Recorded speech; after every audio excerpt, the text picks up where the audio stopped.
All right, welcome, guys. This is Breakfast with the Brand, the number one podcast in the world for entrepreneurs and leaders who want to take their brands to the next level. I am your host, Junior Frederick, and I have with me the man himself, Mr. Bobby Stealth. And today is a phenomenal Saturday. Bobby, what's up? Not much, Junior. I had a phenomenal run.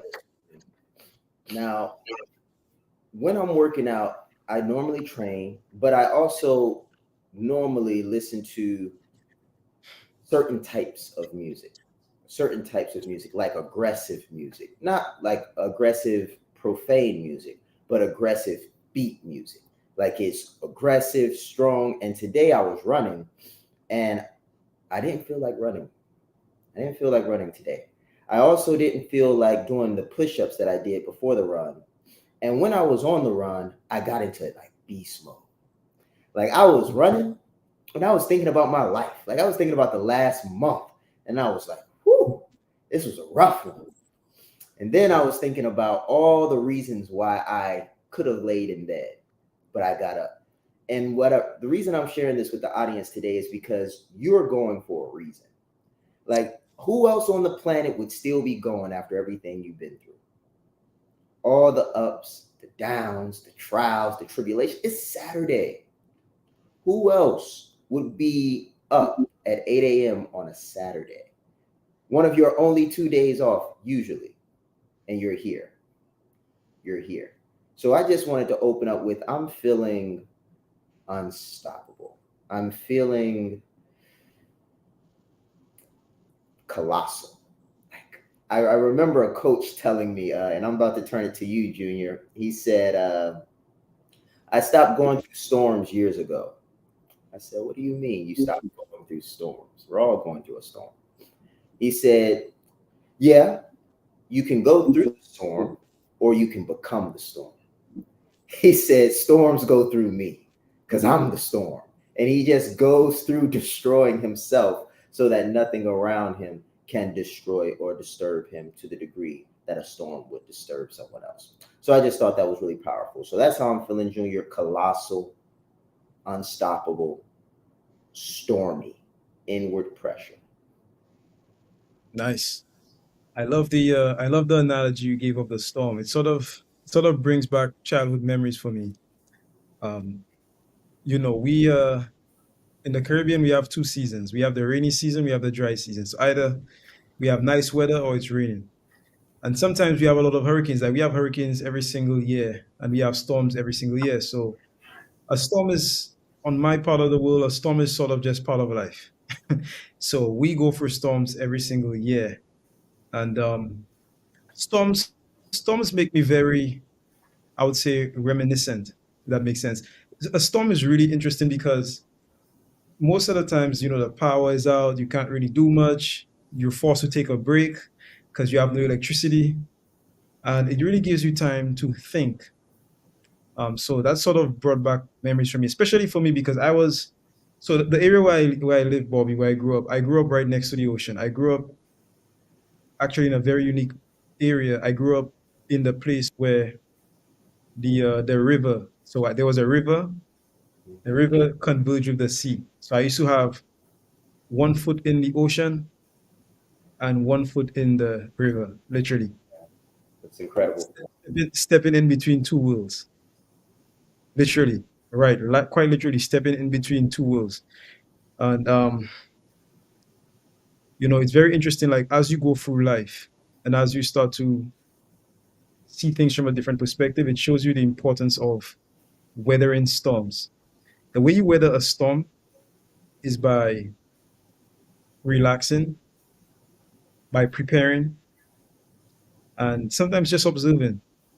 That's right. Storms, even if they can be very bad, okay, obviously to property and stuff like that, they give you moments, tiny moments to find little pockets of clarity that you would have not found had you been sort of going through the motions, so to speak. So if you're going through a storm right now, appreciate your storm.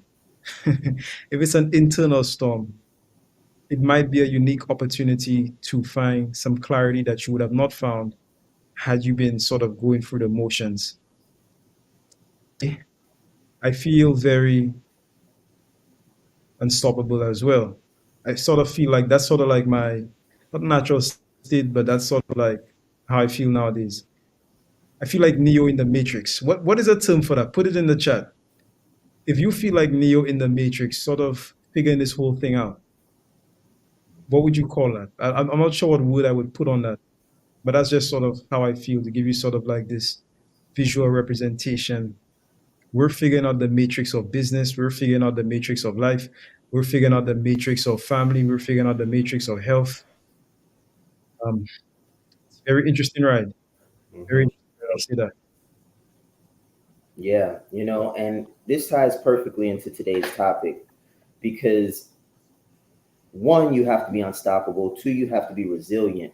But all of this still ties back to the brand because the brand is what everybody comes in contact with. I remember someone saying once, if you own a hotel, one of your most valuable employees is the receptionist. Now, why might that be? Because the receptionist is the first impression that anybody ever gets of your hotel. So imagine having a poor receptionist and having this phenomenal hotel. If the receptionist is rude or does not carry the brand ethos well, then someone might get a bad impression of the brand and have no real affinity with what you're doing and go somewhere else. So that's pretty important because what we're talking about today with that feeling of unstoppability and the feeling of resilience and colossalness, I'm making up words here because it's very interesting to feel these things or rather to personify them. So that's what we're going to be diving into today, Junior. And I don't know if you want us to go to a break, but we can dive right in if you like to. But today's topic is really how do brands boost sales? Because once you have the brand, you have to nurture it. And everybody's looking for sales. Everybody's like, how do I get more sales? How do I get more sales? Well, you got to have people to sell to. And sales, and the people you sell to are known as leads or prospects. And if you don't have any leads and you don't have any prospects, you're not going to make any sales. So that's why we're going to talk about the brand, really getting back into that, getting back to those roots and connecting the dots for you about sales. So how do you want to do this, Junior? Yeah, Bobby, we're gonna go to our first break. When we come back, we're gonna be diving into that. So stay tuned. And also, if you don't have your pens, listen, guys. When I do this show, I always have one of these right here, and then I have a pen. So I'm taking notes as well. I'm gonna give you an opportunity to grab something to take notes. When we come back, we're gonna dive right into the topic. Stay tuned. Mhm. I said Sean Ride East. I'm proud. I said Sean Ride East. Leadership is not the brand they made for us. Listen, he brought fire, heat. He didn't hold back. 20 years down the line, what I could sell, why not serve first? Service over salary. Branding like a leader closes the gap for people who want branding. Speaking like a leader closes the gap for people who are nervous about speaking. If Steve Jobs would have speculated, we wouldn't have Apple. He changed lives. He helped people open up their business and start their business. We are the brand. Some people say, Sean, should I quit my job? Mentally, yes. As a speaker too, to be able to learn from him and watch him and game respects game. And I want to have that much game someday. The right client, pay $500,000 for what you do. You have to be bold in your beliefs. He has been an amazing asset to this event and a pleasure to work with. Very captivating, collaborative, worked very well with the audience. I want to help you. Put a zero behind your number, right? The session was great. How he is online, virtually, he is even more phenomenal in person. Be the face of change that you want to see. Stop asking questions and start giving demands. The entire team has just been absolutely incredible. They are a joy to work with. They go above and beyond. Give yourself a round of applause. Yes, yes, yes. Right, guys. So welcome back. We're about to dive into this topic. Bobby, let's get into it. Yeah. So one of the things that made me think about this was What's the biggest thing that entrepreneurs are looking for when they're trying to transition? We both know what it is. And when I say transition, I mean from the workforce. They're looking to replace their income. That's what most people are looking for. They're like, okay, I need a business or a course or a certification. I need something in order to make money so that I can make sales and replace my W 2 income. Now, the thing with this approach is that very few of them think about what they don't have and what they do have.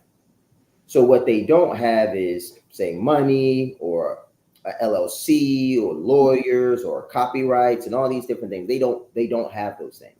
And that's what they fixate on.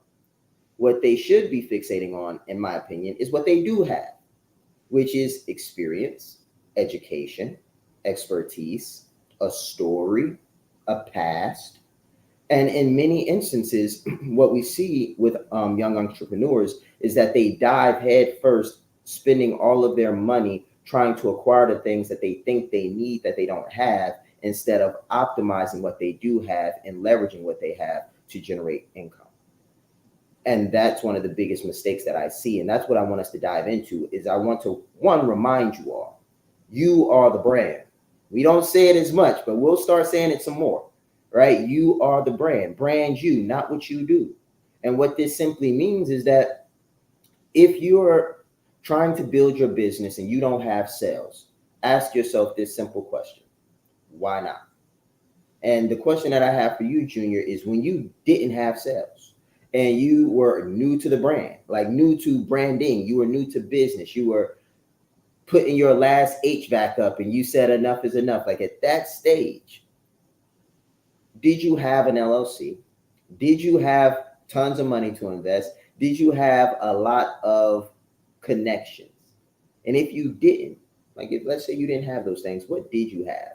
And could you share with the people how you leveraged what you had and how that has been a part of the brand that you have today? I'd love to hear that story.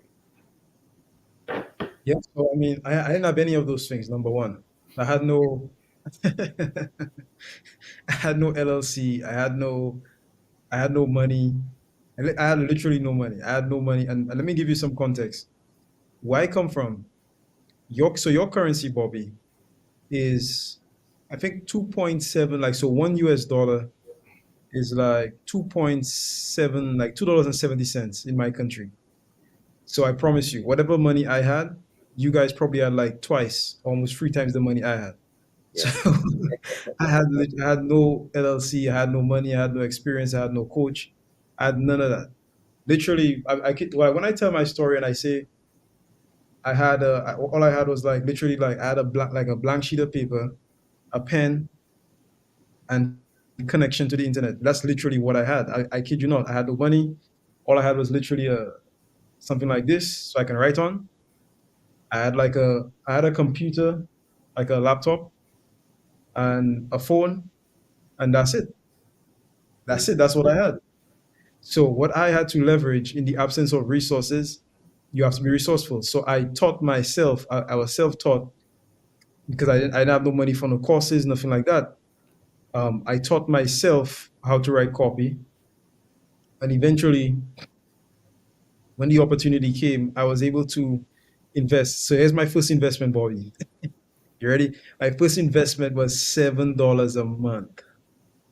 Okay, $7 a month, and that was actually when Dean Graziosi. Funny enough, Dean Graziosi, he released something when he started one of his first online groups. That was back in 2019 or something like that, early 2019.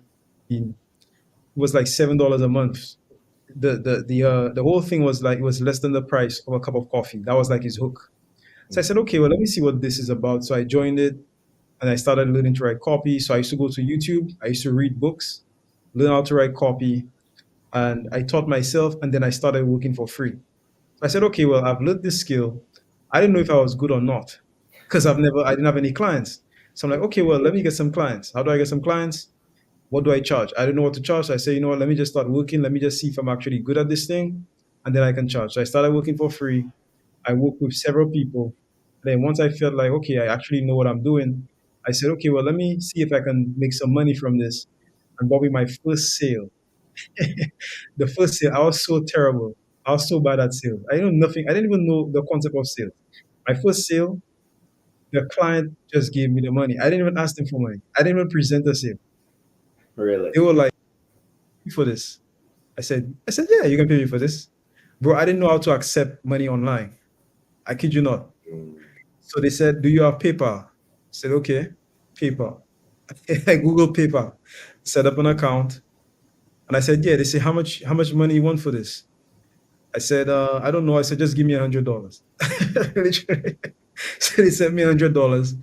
And when they sent it to me, I started to realize, oh, I could make money online. You mean I could get on my computer, just write words and then make money?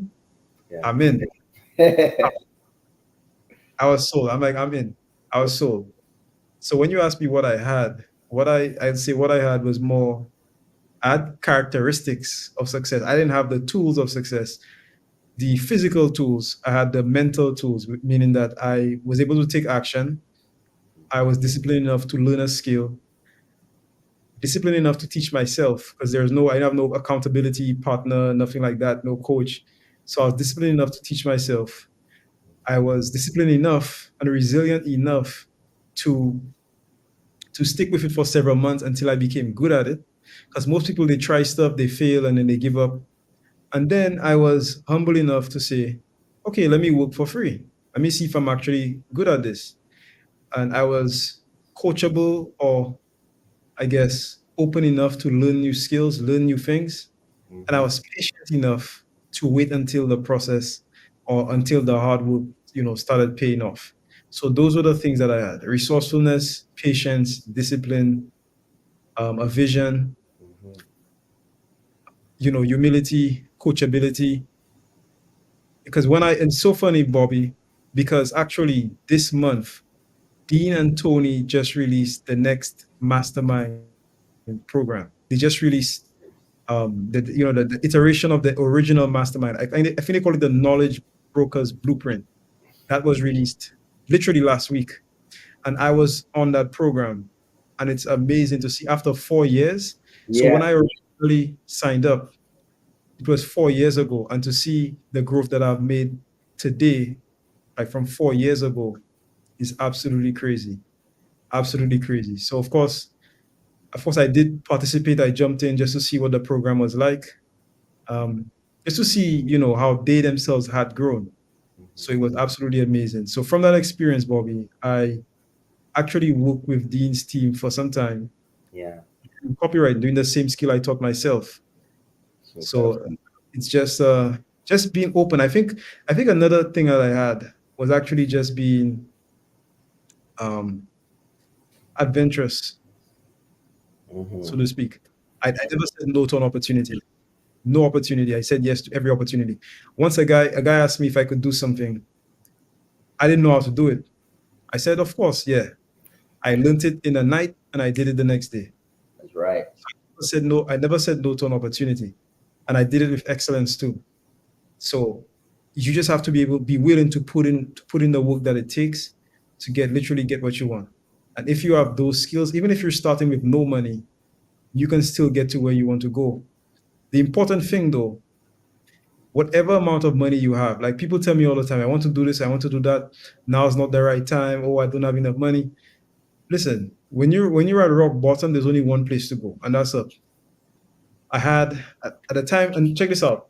So at the time when I jumped into Dean's group, I did some copy actually for one of his pages. I posted it in the group. I said, "What do you think of this?" I tagged him. I just tagged him, and I was doing something in the kitchen. I got a notification. Dean sent me a message. Well, his account. I don't know if it was him, but his account sent me a message. Said, Yeah. "Hey, I love your work. Can you work with me?" I said, "No problem." I said, "Of course." He sent me a book that changed my life. Literally, he sent me a book. He just sent me the PDF. It was something called The Ultimate Sales Letter by Dan Kennedy. He sent me a PDF for free. I didn't ask it to him. He just said, "Here you go." And then he asked me to buy a book. And funny enough, Bobby, I have the book right here. Let me show you.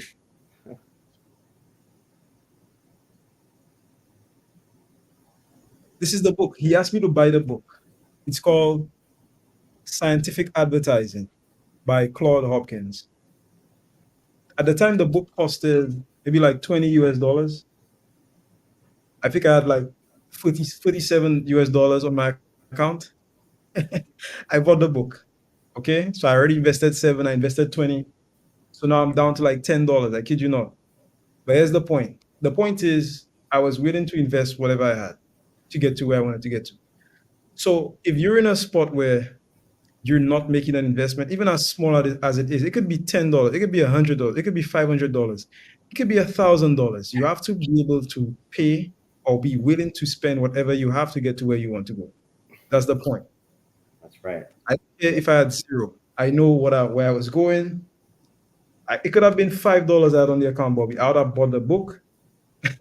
I would have done whatever I needed to do to get to where I want to go. And that was one of the most important qualities, is being willing to make an investment for what you want and for, where you really want to get to. So if you're looking to get somewhere, nobody that has been successful has ever gotten there with free information. At some point, you have to make the jump. Like everybody looking at this show, at some point, you have to invest in something. Maybe with us, maybe not from us, whatever, but you have to spend some kind of money to get to where you want to go, because success is not free. Okay. Success is not free. So that, I would say, those would be the most important qualities that I had. Junior, as you were speaking, the main thing that I wrote down was faith doesn't mean you'll know how. It means you believe you'll get there. It just means you'll get there. So it's like what I notice in a lot of people is that we as entrepreneurs are hoping that our faith means we're going to know exactly how everything's going to work out. And that's just not true.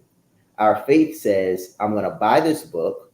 I don't even know who this author is. I know very little about marketing, but I've been requested or recommended to buy it by someone that I think has my best interest.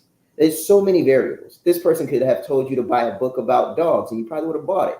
Why? Because that person told you to do it. And there's nothing you know about dogs or about that book or why that person told you to buy it. Much like there was nothing you knew about scientific advertising. But you bought it and you started to read it. And Yeah, I didn't know anything, bro. I didn't know, but here's the thing. You have to be coachable. Coachable means that's right. follow the playbook. If somebody gives you a playbook, if somebody that's more successful than you tells you to do something, don't ask why, don't ask where, don't ask when. Just do it. Just do it. Like before I responded back to the account, I'd already bought the book in less than 5 minutes. I just click, and that's it. I didn't ask myself, am I gonna do this? I didn't care. I said, okay, that's what I need. I just did it, because you have to be coachable. Otherwise, you're not going to be successful. And that's exactly what I wanted to point out, because I remember Shaan putting some book list together, and one of the most strangest books that I remember us reading was like psycho-cybernetics. Like, what? Why are we reading psycho-cybernetics? But don't question, just read. And as you get through the book and you start reading more about self and how your self-image and all of these different things have to do with what you believe you deserve and how that's connected to confidence, it's such an incredible experience. So I say that to the people just to say, don't discount opportunities just because you can't see how those opportunities are going to help you. Like if it's coming from someone that is clearly more successful, more mature in said area than you are, take that. So that stood out to me a lot. But another thing that I wanted to touch on is like what I had, because when you said that, it made me think about like, what did I start with? Because I feel like I started off better than you and Shaan, but then again, maybe I didn't. So I know Shaan says he started with a BlackBerry in a job that he hated, in the basement of a job that he hated. Junior's like, man, I started at an ATM that had no money while I'm looking down at the floor of a vehicle with no floor. Like I'm looking at the road. So it's like, man. And then I think about me and I was like, I started at multiple times but like the start that counts for me, like the business that I'm still running to this day, like I started that business while in the military, while having money coming in, on the 1st and the 15th and having all these other things. But the caveat I would say would be I was newly married, had 3 kids, one on the way. I was in college, I was serving the military, and I was doing all this other stuff. But financially, like I had funds. But when I think back to the first time, like the very first time I made money in business, I remember what I started with, and it wasn't what I had. It was not all the stuff. It was emotional intelligence and the gift of gab. That's all I had. I could sense when someone was lying. I could sense when someone was being honest. I could sense when someone was upset. I had a very high emotional intelligence. And I believe that came from my time in the music industry because our whole job is to really move the people. And in order to move the people, much like a marketer, you've got to know the narrative that they're telling themselves. You got to know what they're saying to themselves and then enter that narrative with a nice beat, obviously good lyrics and so on and so forth. And in doing so, you can move them. So I had a very good understanding of crowds. We call them crowds and audiences, but in business we call them markets and just different market segments. So all I had was the ability to tell when someone was being honest or dishonest, in pain or happy, and the gift of gab. And that's how I made my first sale. And one other thing that I had was no fear of failure. Like whatever reason, and I think it has a lot to do with me being an entertainer. A lot of people hate public speaking. If you think public speaking is bad, like just getting in front of crowds, standing and speaking, imagine entertaining. It's absolutely terrifying because you're on stage, you're running back and forth, you're jumping up and down, you've got all these other things to think about. Are you on beat? Is the mic too far from your mouth? Is it right where it's supposed to be? Is the audio clear? Does the audience vibe? So not only are you speaking, but you're running back and forth, you're listening to music, you're reciting lyrics, and you're doing all of this in front of people that are judging you. And if they are not entertained, then you will know about it. So as I was going through this just experience of being an entertainer, and I never got booed off stage, but I did get some close calls where people they were not feeling it. They did not like what I was doing. But I had some other times where I was crushing it. You know, the groupie, so to speak, come off to the side and like, oh, you're so great. You're so this, you're so great. And those are obviously are great for ego, but terrible for self-esteem, depending on who you are. So my ego's being stroked, all that stuff added to me getting into business with absolutely no fear, like no fear of failure. I'm like, what's the worst that could happen? So I think when I came out with that energy, with the ability to interpret emotions effectively and say words in a way that connected with people and having absolutely no fear of rejection, it was game over. But that's all I had. I didn't have any money. I didn't have like coaches, so to speak, out of the gate. Like soon as I had the alien call, that's what I had. Now, Shaan was doing the 4 a.m. alien call, and he was talking about just different ways to make sales. And I was going to those alien calls, and I was going to his workshops, and I was going to all of his things. And before I was a client, I had met somebody at one of his networking events. So he was doing these Zooms, and he did a registration only Zoom, and we were all in the Zoom conversing. And I met like 2 people and closed 2 deals or something like that. So it was an incredible experience for me. But the reason we're sharing this before we go to the break is for you to think not about what you don't have, not about what you need, not about the money you've got to hustle up, but what do you have? And how are you leveraging that to build your brand, looking at the humble beginnings of myself, Junior Frederick, Shaan Rais, and just about every other person that you've ever read about and where they started out. What do you have, and are you using it? Yeah, Bobby, and I haven't even told half of the story yet. I haven't even told half of the story yet. But as you're speaking, and before we go to a break, I think it was important for me not to have money. Let me just say that. I think it was important for me not to have any kind of like money. Like a lot of people start business and then they have like funding and stuff like that. I didn't have any of that. I because you and I'm not saying nothing wrong with that, but I think it spoils you as an entrepreneur.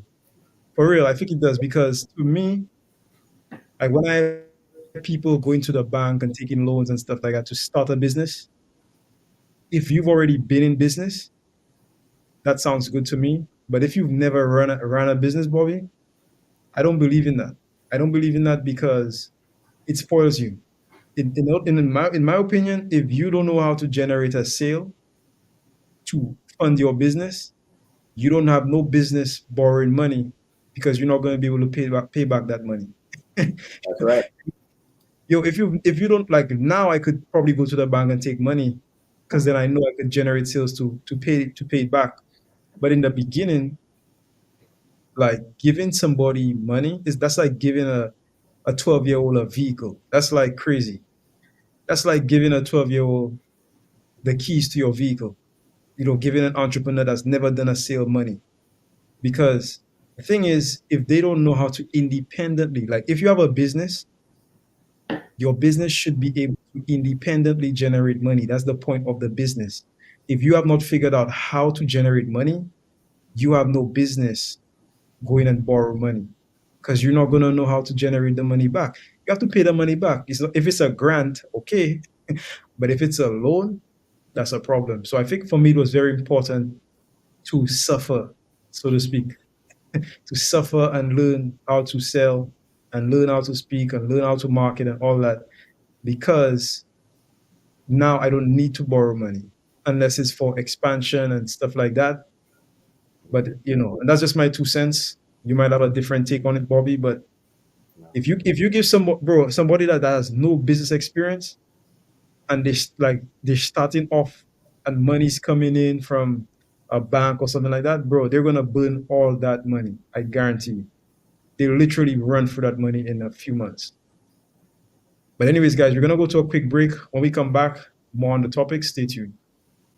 There's slow growth and then there's scale. There's incremental growth and then there's exponential growth. What I want to talk to you about is adding a zero to you and experiencing exponential scale. Incremental growth says 1 plus 1 is 2. Exponential growth says 1 plus 0 is 10. Incremental growth says 2 plus 2 is 4. Exponential growth says 5 plus 0 is 50. Guys, listen, when you add a 0 to you, you can add a 0 to the marketplace. You can add a 0 to the value that you bring. So you can add a 0 to your family, add a 0 to your legacy.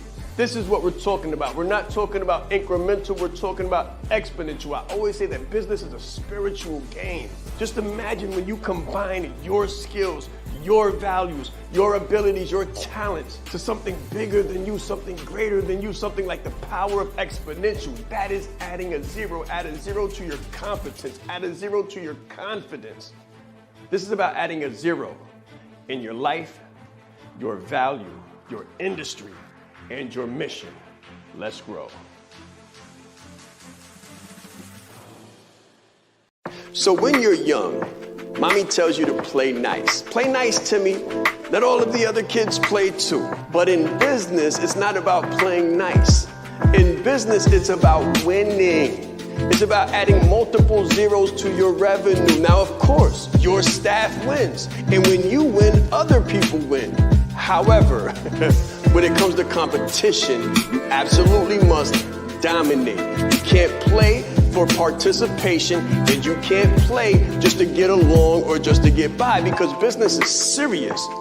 Business will help you to change the world, or the world will change you. Your people will either win or your people will lose based on your level of leadership, what you're willing to do, what you're willing to sacrifice, and how much you know about dominating.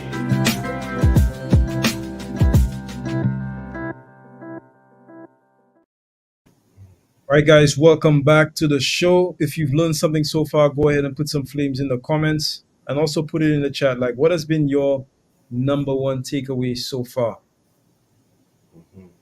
Yeah. Listening to Shaan always inspires me. It's great to see someone doing what they do best, speaking.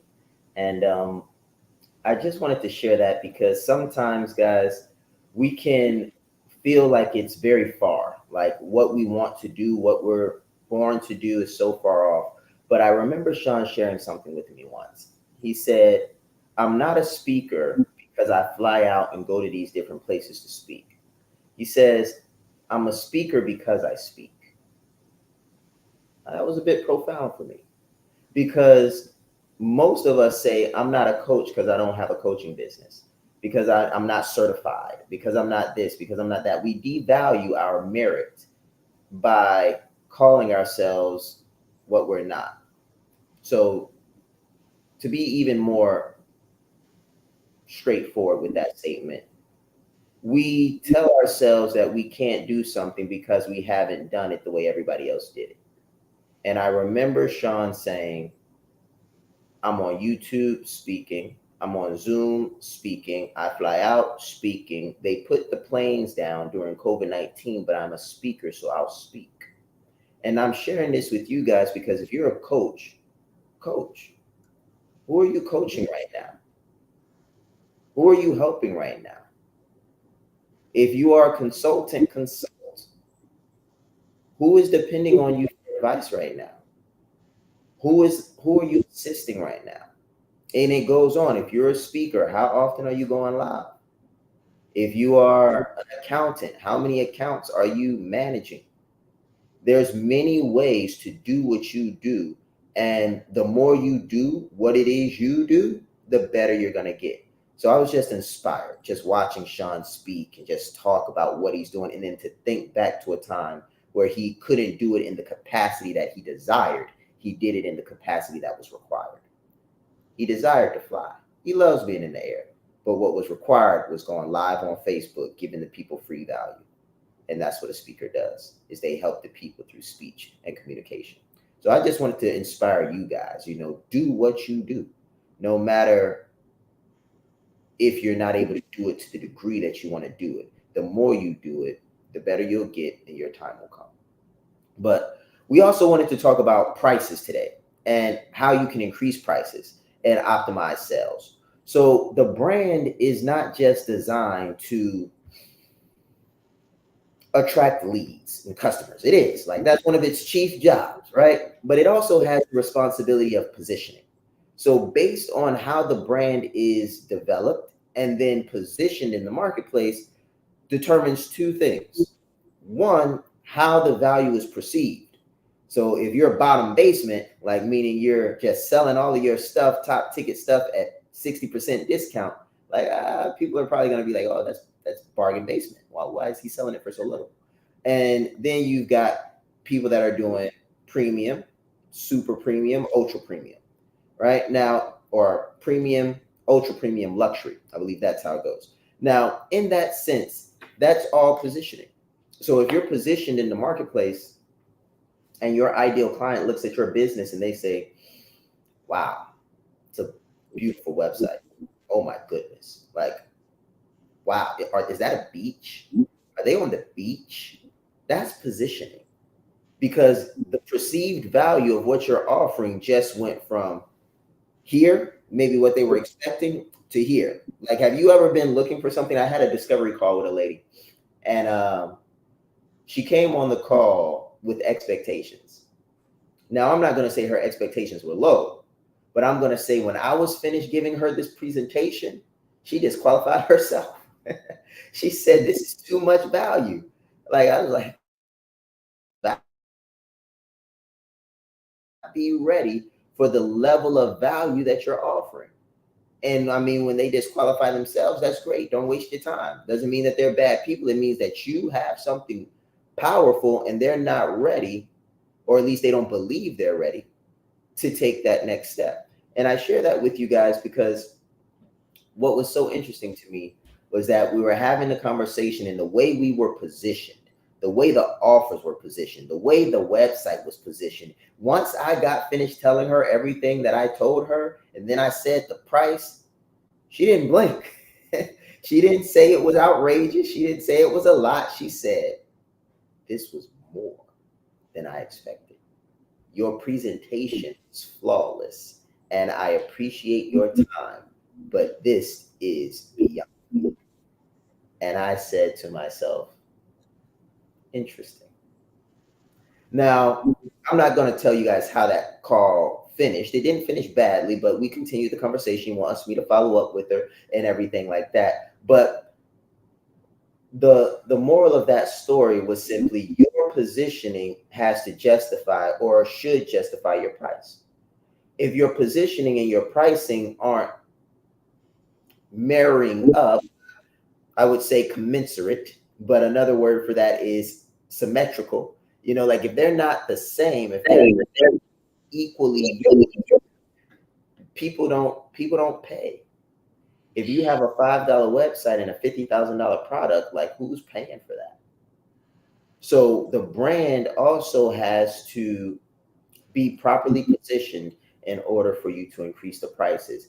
And the last thing I'll say before turning it over to Junior is this: it is very difficult to build a business with low prices.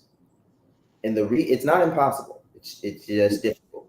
And the reason it's difficult is because you're playing the game of volume, fulfillment, and distribution. Volume means how many leads can you actually get in front of.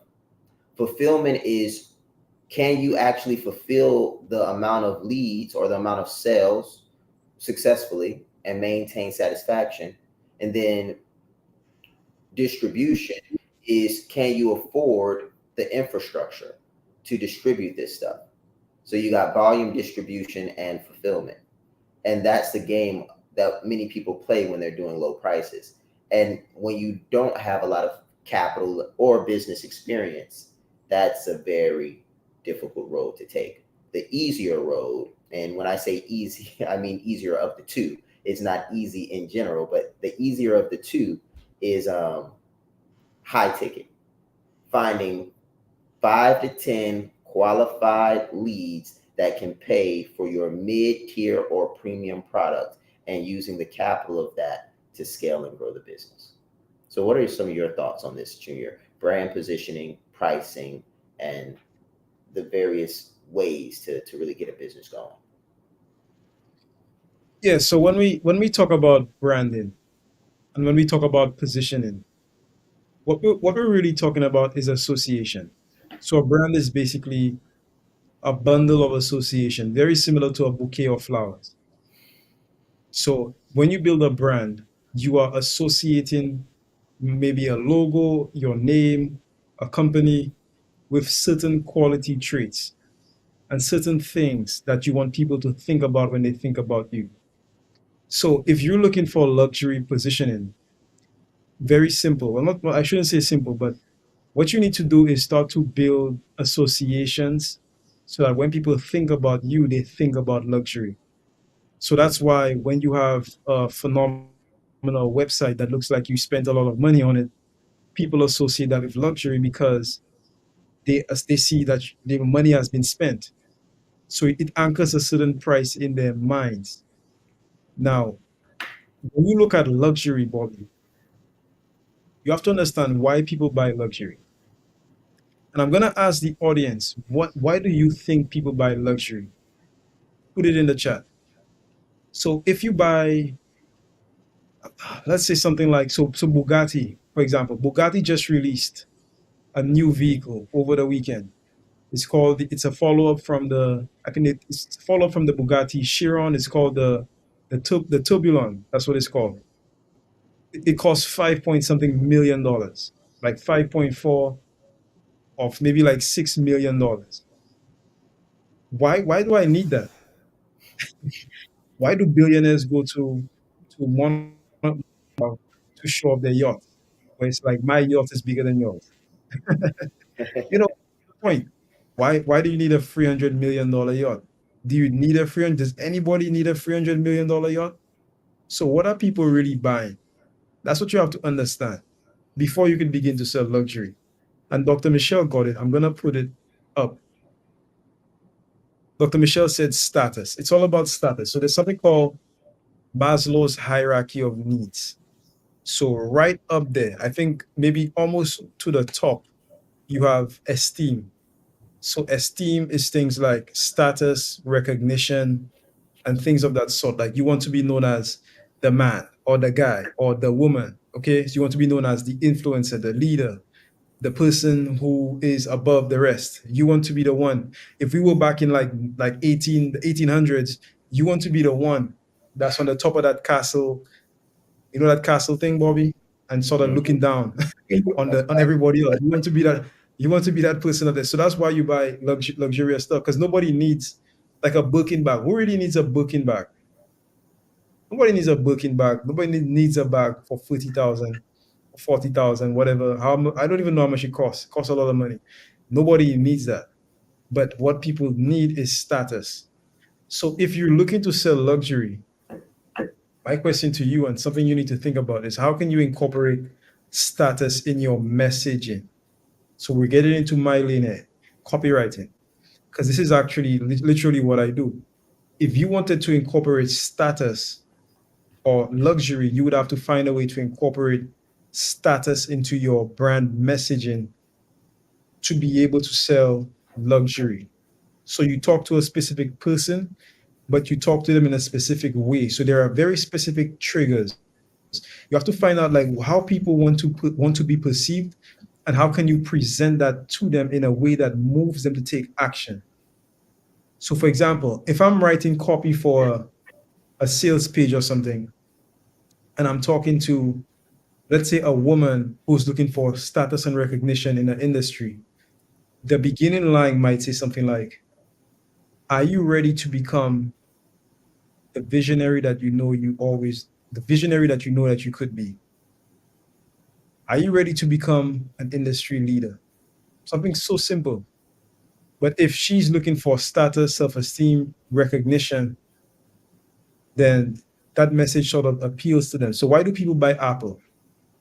Funny enough, why do people buy Apple? If you go to a high level meeting, most of the people they have Apple. Why is that? That's because Apple is considered to be a luxurious brand. Apple is considered to be the brand that high level performers, you know, associate with. And Steve Jobs did it so great. And in my opinion, Steve Jobs is one of the brightest, or was rather, one of the brightest minds when it comes to marketing, when it comes to branding. I go back to the ad, the old ad. Remember that ad, Bobby? The one about the thinkers. Think Think different. Listen, in the ad, they didn't show one computer. They didn't show one Apple product in the ad. What they showed were the kinds of people that utilize Apple. And when you dissect that, bro, it was only leaders, like world changers. You had Albert Einstein, you had Martin Luther King, you had, I think, Nikola Tesla, bro, only like strategic visionary thinkers.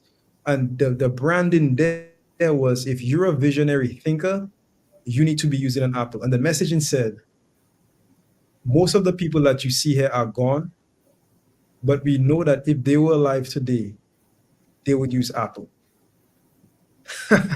So what are they saying? That's appealing to it, like, because you're saying to yourself, hey, I'm a visionary thinker, and all of these visionary thinkers are using Apple. Why am I using anything else? I should be using an Apple. that's right. And that's what branding is about.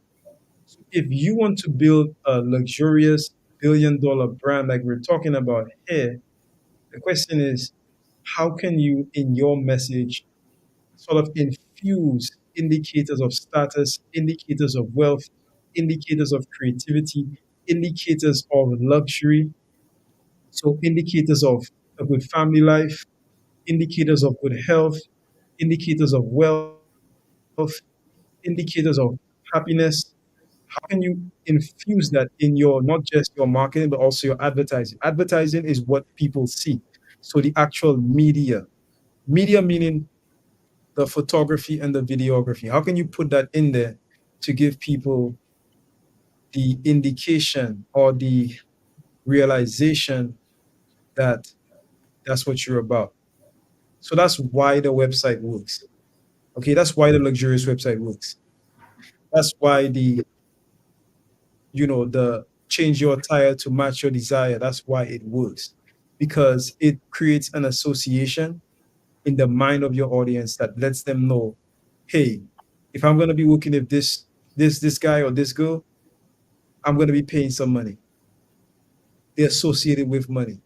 If a man comes to you, Bobby, in a $10,000 suit to talk business, you're not gonna think about giving him $500, would you? Oh man. It doesn't make it cognitively just doesn't make sense. Okay, and guys, if you want to learn more about how to do that, you need to get on the inside. Branded Like a Leader Academy. In fact, we have a session this Wednesday, Bobby. We have a session. If you're in the academy, I'm going to be covering week number 3 of Branded Like a Leader, which is, putting the world on notice. And we're going to be getting into some of the messaging that you need to craft the brand that you want. If you want to develop a luxury brand, go to www.shawnrice.com, schedule a call.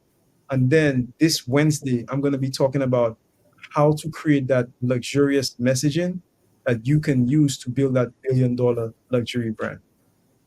Wow. That's incredible, Junior. Like, I love this conversation because it went in a few directions, but I think we hit exactly what the people needed to hear this morning. So guys, if y'all enjoyed this, if this was a pretty good follow-up from yesterday, what does Rochelle have for us? Great to see you guys. Always love your inspiring message. Shout out to Rochelle. Yeah, shout out to Rochelle. Um, I would definitely say that this went in a few directions. I loved going in those directions with you, Junior. And I'm excited to come back to see you guys on Tuesday live, and Monday, I believe, is a replay.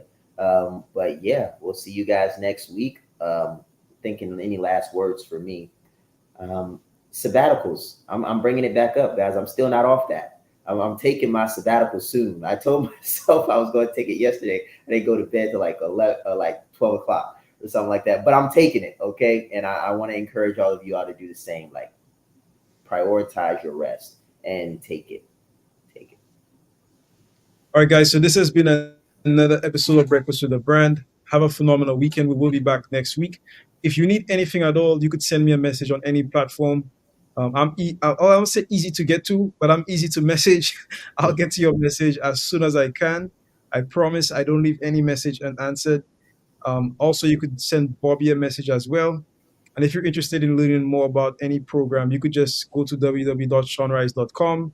Oh, by the way, on the 21st, no, it's not the 21st. It's the 27th. Before I forget, there's going to be a free webinar. Shaan is hosting a free webinar. So if you want to learn more about that, it's going to be about building $1 million brand with, the same stuff that I started with. No email list, no large social media following, none of that. If you want to learn how to do that, if you're literally just getting started off, making your transition, then you want to join that webinar, how do you get in?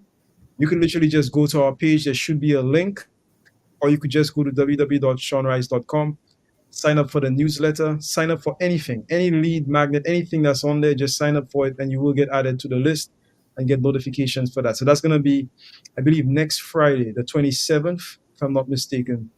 So please be there. It's absolutely free, 100% free, of course. So the only investment is your time. If you're serious about building your brand, you definitely want to jump on that. Thank you, and let's grow. Let's grow.